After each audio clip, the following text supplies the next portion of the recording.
Subscribe करें और bell दबाएं ताकि कोई खबर रह न जाए। इब्राहिम साहब बताइएगा, कहा जा रहा है कि कल 2 अहम फैसले किए जाएंगे। आप उस मीटिंग में, उस गुफ्तगू में शामिल थे जब इमरान खान साहब ने सीनियर सहाफियों से गुफ्तगू की थी। तो क्या इस बात की चहमागोइयां की जा रही हैं कि जिस बात का इसरार या जिस बात का फोर्स काफी कर रहे हैं हर तरफ से सहाफी कि लॉकडाउन का ऐलान किया जाना चाहिए और इमरान खान साहब इसकी मुखालफत कर रहे हैं, तो क्या इस बात का इम्कान है कि इसका ऐलान कर दिया जाएगा? अगर ऐसा नहीं तो फिर वो 2 फैसले क्या हो सकते हैं आपकी नजर में?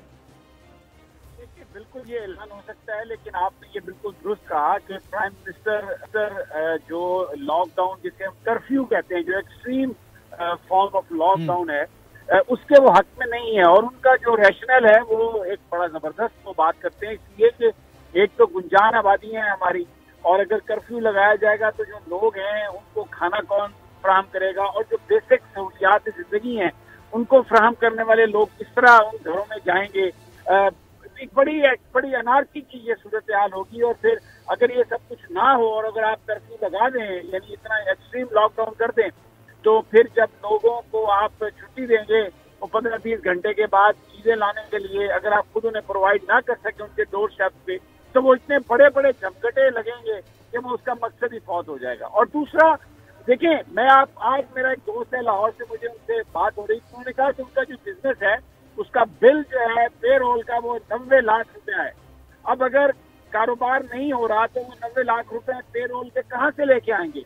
तो ये इकोनॉमी, ये देखना बहुत जरूरी है। वज़ीर-ए-आज़म जो कहते हैं, उनका ख्याल ये है कि अगर कौम को एजुकेट किया जाए और उनको कहा जाए कि इससे आपको नुकसान होगा, तो उसके बड़े अच्छे नतीजे निकल सकते हैं। क्योंकि हमने न्यूयॉर्क स्टेट में ये देखा है कि वहाँ पर जो गवर्नमेंट ने अवेयरनेस कैंपेन चलाई है, उसके नतीजे में अब वहाँ पर जो कोरोना का जो स्प्रेड है उसमें थोड़ा कमी आई है। तो ये बहरहाल अभी आज बड़ी जबरदस्त ये मीटिंग हुई है, सोर्सेज बता रहे हैं, जैसे असद उमर साहब ने भी कहा कल वो फैसले का अनाउंस होगा, इसलिए कि अभी भी मीटिंग के बाद भी सलाह मशवरा जारी है। इमरान खान साहब अपने साथियों से सलाह मशवरा कर रहे हैं, क्योंकि वो वजीर आजम है और वो ये नहीं चाहते कि कोई इस तरह का काम करे जिससे आवाम की तकलीफ हो या इकोनॉमी बर्बाद हो जाए, कि कोरोना की बजाय अपने गलत डिसीजन से ही मुल्क जो है वो तबाही के दहाने पे पहुंच जाए।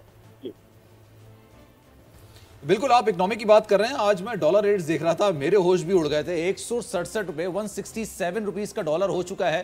तो ये इसके नताइज अब सामने आना शुरू हो गए। लेकिन मेरा सवाल समी भाई आपसे ये है, लॉकडाउन सिंध में है, मैं कराची में रहता हूं, आज मैं बाहर निकला था जरूरी काम के सिलसिले में, तो मैंने देखा जो मजदूर पेशा है लोग हैं वो रोड के कॉर्नर पे बैठे हुए हैं। लोग आते हैं, उनकी इमदाद भी करते हैं, अच्छी बात है, लेकिन उनको पुलिस रोक नहीं रही यहां पर बैठने से। हालांकि लॉकडाउन हुआ हुआ है और काफी सख्ती से इस पर अमल दरामद कराया जा रहा है। यहां तक कि गुज़िश्ता रोज ये बातें सामने आ रही थी कि लॉकडाउन को लोग अगर सीरियस नहीं लेंगे तो कर्फ्यू भी सिंध में लगा दिया जाएगा, बशमूल कराची, सबसे जो बड़ा शहर है पाकिस्तान का, उसमें लगा दिया जाएगा। लेकिन इस तरह की चीजें सामने आ रही हैं, तो अब लॉकडाउन से भी सूरत हाल ज्यादा बेहतर होती हुई नजर नहीं आ रही। अगर सिंध के केसेस की बात की जाए तो 421 केसेस सिंध में ऑलरेडी सामने आ चुके हैं। तो मजीद क्या ऑप्शंस हुकूमत के पास मौजूद हैं अगर लॉकडाउन की बात नहीं की जाती है, मजीद सख्त नहीं किया जाता है? हमने देखा सिंध में भी लॉकडाउन है, पंजाब में भी लॉकडाउन है, कोयटा में भी लगा दिया गया है। तो फिर तो बस अब कुछ इदारे ऐसे हैं जहां पर लॉकडाउन हो सकता है जो कि विफाकी की जेर सदारत चल रहे हैं। देखिए, जो बहुत ज्यादा जहां ये अगर बीमारी है तो उसको आप डील कर सकते हैं, लेकिन मेरा ख्याल ये है कि लोगों को, मैंने देखा है कि लोगों ने मास्क पहने हुए हैं, लोगों में एक अवेयरनेस है। मैं आज ट्रैवल कर रहा हूँ और अभी मैं जहाँ पर हूँ वहाँ पर बारिश भी है, और मैंने लोगों से जो भी, जहाँ पर भी मैं रेस्ट एरिया में रुका, मैंने बात की, मास्क लोगों ने पहने हुए थे, ग्लव्स तक पहने हुए थे, और वो हिफाजती, देखिए चंद लोग जरूर आ भी रहे हैं, चंद वो हो भी रहा है सब कुछ, लेकिन ओवरऑल जो बहुत ज्यादा बड़ी तादाद है हमारी कौम की, पाकिस्तान की, उन्होंने इस थ्रेट को रियलाइज किया है and they have taken precautionary measures. तो इमरान खान साहब की वो बात मेरे इससे गूंज रही है कि सबसे बड़ा खतरा कोरोना नहीं है, अफरा तफरी या पैनिक में वो फैसले हैं जिनसे हम अपने आप को ज्यादा तबाही में डाल दें। देखिए, अमेरिकन प्रेसिडेंट डोनाल्ड ट्रंप, जो दुनिया का अमीर तरीन मुल्क है, वो भी कह रहे हैं कि 12 अप्रैल को वो जो ईस्टर आएगा तब तक खुल जाएगा अमेरिका, और हम इकोनॉमी को खुद बर्बाद नहीं कर सकते जो इतने मेहनत से हमने बनाई है।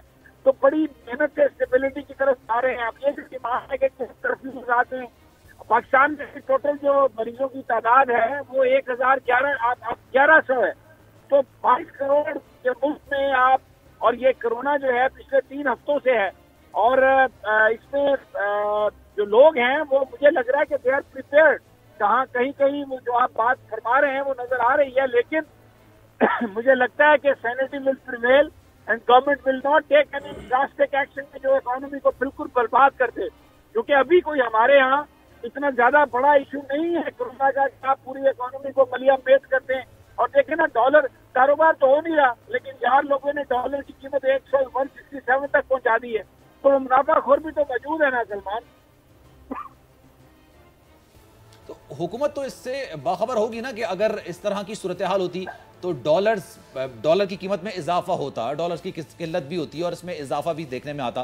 तो आपको लगता है, आपने गुफ्तगू की इमरान खान साहब से, काफ़ी इंटेंस गुफ्तगू, काफ़ी सख्त सवालात किए गए, माजी में देखने में आया कि इस तरह के सख्त सवालात किसी भी वजीर आजम से नहीं गए, तहम्मुल के साथ इमरान खान साहब ने उनका जवाब दिया। तो क्या उनकी जो माशी टीम है या वो खुद हैं, क्या इस बात से बाखबर हैं कि डॉलर बढ़ सकता था और जो कि बढ़ा या इससे भी ज़्यादा बढ़ सकता है, इसको कैसे कंट्रोल किया जाए? क्योंकि जब ये लॉकडाउन अगर ख़त्म होगा, इस सूरत हाल से पाकिस्तान की अवाम निकल जाएगी, तो एक बहुत बड़ा एक खला पैदा हो जाएगा, उसको पुर करने के लिए भी काफ़ी वक्त दरकार होगा।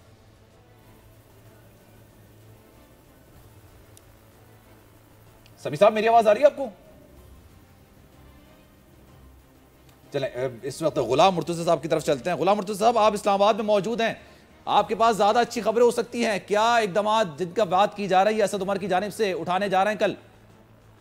जी, ये जो इकदाम हुकूमत उठाने जा रही है, इसमें सबसे अहम बात तो ये है कि जो रज़ाकारों के हवाले से चेयरमैन PTI वज़ीर-ए-आज़म इमरान खान ने कहा था कि वो रज़ाकारों को मोबिलाइज़ कर रहे हैं, तो इनके जो राब्ते हैं वो तमाम सूबों में हुए हैं और अपने अपने जो कोऑर्डिनेशंस हैं इन्होंने करके और अपने UC लेवल तक के लोगों को मोबिलाइज़ करने के लिए ये 1-2 दिन जो टाइम लिया गया था उसमें ये किया गया है और तमाम जो UCs हैं वहाँ उनको पैगाम दे दिया गया है। कल तक मज़ीद जो राब्ते अभी नहीं हुए होंगे वो भी राब्ते कल तक हो जाएंगे और फिर उसके बाद ये अनाउंसमेंट किया जाएगा कि जो गरीबों को राशन पहुँचाना है वो किस तरह से उनको पहुँचाया जा सकेगा और उनकी मदद किस तरह से की जा सकेगी, इसका मैकेनिज़्म तय करने के लिए ये 2 फैसले, एक तो फैसला ये होगा और दूसरा उन लोगों को जो गरीबों को 3000 रुपये पर मंथ देने के बाबत बात हो रही है उसका जो फ़ैसला है। ये 2 चीज़ें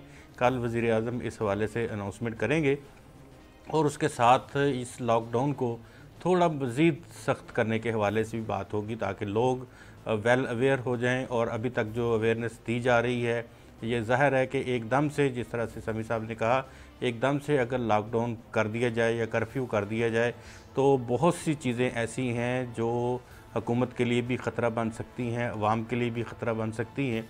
तो इस तरह से एक प्रोसेस के साथ स्लो एंड स्टडी ये काम किया जा रहा है और लोगों में अवेयरनेस भी आ रही है।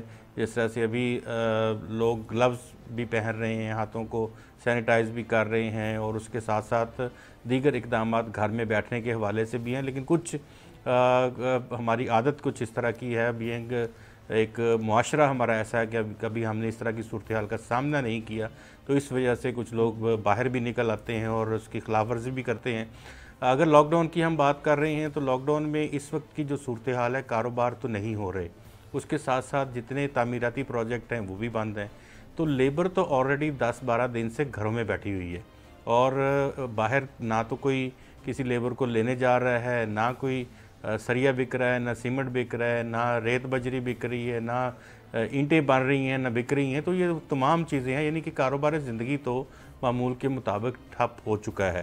तो इसके जो मज़मरात हैं, एटलीस्ट हमें तकरीबन 1.5 खरब रुपए का नुकसान जो है वो इन 10-12 दिनों में तकरीबन हो चुका है, जिसमें 350-400 अरब रुपया टैक्सेस की मद में है जो कलेक्शन नहीं होगी और इसके साथ साथ हमने दीगर जो इक़दामात करने हैं उनके ऊपर भी ख़र्चा आएगा और उसके साथ तमाम जो मईशत है वो इस वक्त तक बैठ चुकी है और जो मुनाफाखोर हैं, जो जिनको खुदा भी याद नहीं है इस पूरे माहौल में, बैंकर्स की मैं बात कर रहा हूँ, उन्होंने, आप ये देखें कि उन्होंने डॉलर्स को विड्रॉ किया स्टेट बैंक ऑफ पाकिस्तान से। जो ही उन्होंने थोड़ा शरह सूद कम की तो आज आप देखें कि डॉलर जो है वो कहाँ पे फ्लोट हो रहा है, कहाँ पे चल रहा है।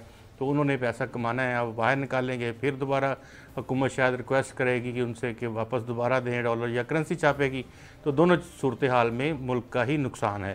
तो इसमें फ़ैसले जो है बड़े तदब्बर तहम्मुल के साथ करने की ज़रूरत है। सब्सक्राइब करें और बेल दबाएं ताकि कोई खबर रह न जाए।